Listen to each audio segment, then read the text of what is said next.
Je reste impressionnée par le fait d'écrire des livres, donc j'essaie de m'impressionner le moins possible. J'essaie de raconter une histoire qui intéressera éventuellement quelqu'un.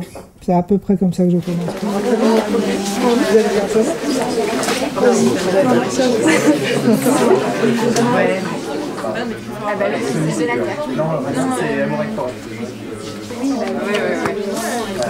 Ce qui est surprenant quand on écrit, ça, je sais que je ne suis pas la seule à qui ça arrive, c'est qu'en fait, des choses qui nous semblent être des détails, on les a en tête, on va revenir dessus. Même si on perd les 30 pages qu'on a écrites, on va réécrire à peu près les mêmes 30 pages. Donc il y a quand même quelque chose qui se forme sans qu'on y pense.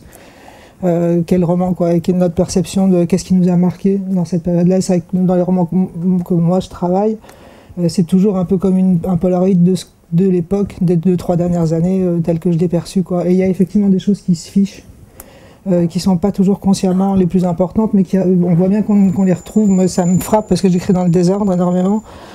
Il y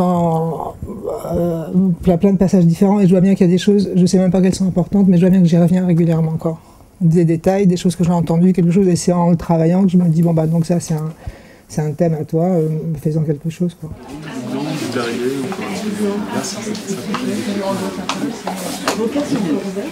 Beaucoup de textes qui m'ont marqué dans les années pendant lesquelles on forme sa pensée, c'est des textes de rock, donc des textes très rapides, très directs, et qui ont beaucoup un souci du tempo, et qui s'écrivent avec vraiment les expressions et les mots du tous les jours. Ce que je cherche avec ça comme véhicule, c'est une rapidité et une efficacité.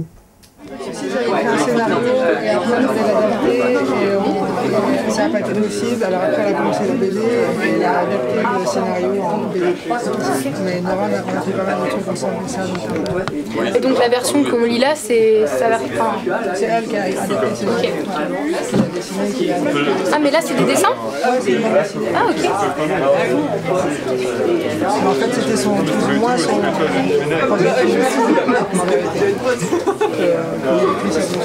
Vous demandez, on dit Vernon ou Vernon?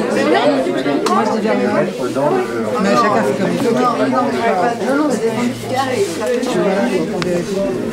Et ça vient d'où c'est un critique anglais qui s'appelait, je suis en train de lire un livre, parce que c'était mon pseudonyme sur Facebook. Je suis en train de lire un bouquin, et je suis dans mon pseudo, et le deuxième prénom du gars,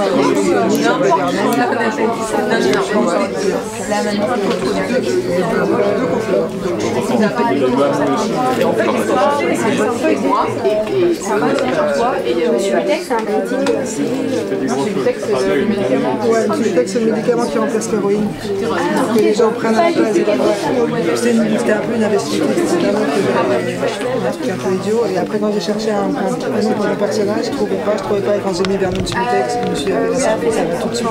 Le fait d'avoir lu Bolaño, d'avoir lu beaucoup d'auteurs sud-américains, je pense que c'est. Oui, ça me met dans une perspective et j'ai envie d'écrire dans cette perspective. Je pense que précédemment, j'étais plus influencé par des auteurs américains ou anglais. Et là, c'est vrai que je pense que le fait d'avoir commencé à lire en espagnol et commencé à me demander ce qui s'écrivait dans les contemporains en Amérique latine, et ils ont, je crois, une confiance dans le roman qu'on a peut-être un peu perdu, dans le roman alsacien, justement, le roman... et aussi dans le roman noir, et aussi, ils ont une autre ils mettent une autre énergie dans le roman. Quand on est d'accord avec un auteur, en fait, on le suit, il peut faire à peu près n'importe quoi, on va le suivre. Et ça m'a, dans le contrat qu'on a entre le lecteur et l'auteur, ça m'a, j'ai compris quelque chose, moi, lectrice, en train de lire Bolaño, c'est qu'on peut prendre énormément de liberté avec ses lecteurs. Il n'y a pas de... Il nous suit. Oui, je pense que c'est important qu'une fille de postier, quelqu'un qui a été élevé comme moi dans cette idée de la fonction publique, du service public, de ce qu'ils appellent chez moi la culture postale, parce que ça existe, et qui sont des choses qui vont complètement disparaître. Oui, je sais que c'est politiquement important que quelqu'un comme moi, issu de ce milieu-là, vienne l'inscrire, même un tout petit peu comme ça, dire ça a existé à un moment donné. On a partagé les richesses, à un moment donné, on est allé à l'école, on a envoyé nos enfants à l'école sans avoir peur qu'ils se fassent tabasser, on les a envoyés à l'école en pensant qu'ils allaient apprendre à lire, et c'était le cas, de témoigner de ce qu'on a cru en ça, et on l'a fait, et ça a marché à un moment donné. Oui, je pense que c'est important. De plus en plus, j'ai la sensation que ce soit par rapport au sexe ou par rapport à la politique, qu'on nous demande, dans les films, dans les romans et dans l'art, de faire le plus possible des choses qui tendent vers la publicité, c'est-à-dire des choses qu'on peut consommer en famille sans que ça pose aucun problème. Et que ça, c'est un mouvement général, je ne sais pas, ce qui vient de la publicité, qui est quand même peut-être la forme d'expression majeure du XXe siècle, en fait, et qui commence à vouloir manger tout. Mais j'ai l'impression qu'en général, ce qu'on nous demande, c'est de ne pas déranger. Et donc pas avec le sexe, parce que le sexe en famille ça peut poser un problème, donc non, on va pas pouvoir vendre les pop-corn comme on voulait. Et j'ai l'impression qu'on nous demande quand même aussi vraiment gentiment mais clairement de nous rabattre aussi sur des choses qui font moins de possibilités de discussion possible, quoi. De possibilités de ne pas déstabiliser les gens le moins possible, comme la publicité. Faire venir les gens dans les librairies mais pas les faire réfléchir. Faire venir les gens dans les cinémas mais pas les déranger quand ils vont sortir. Et j'ai la sensation que c'est ce qu'on nous demande, et là artistes toutes disciplines confondues, et je dirais pour l'Europe et les États-Unis en tout cas, faites des choses qu'on va pouvoir venir voir en famille, ouais. Et qu'on sortira, on sera bien.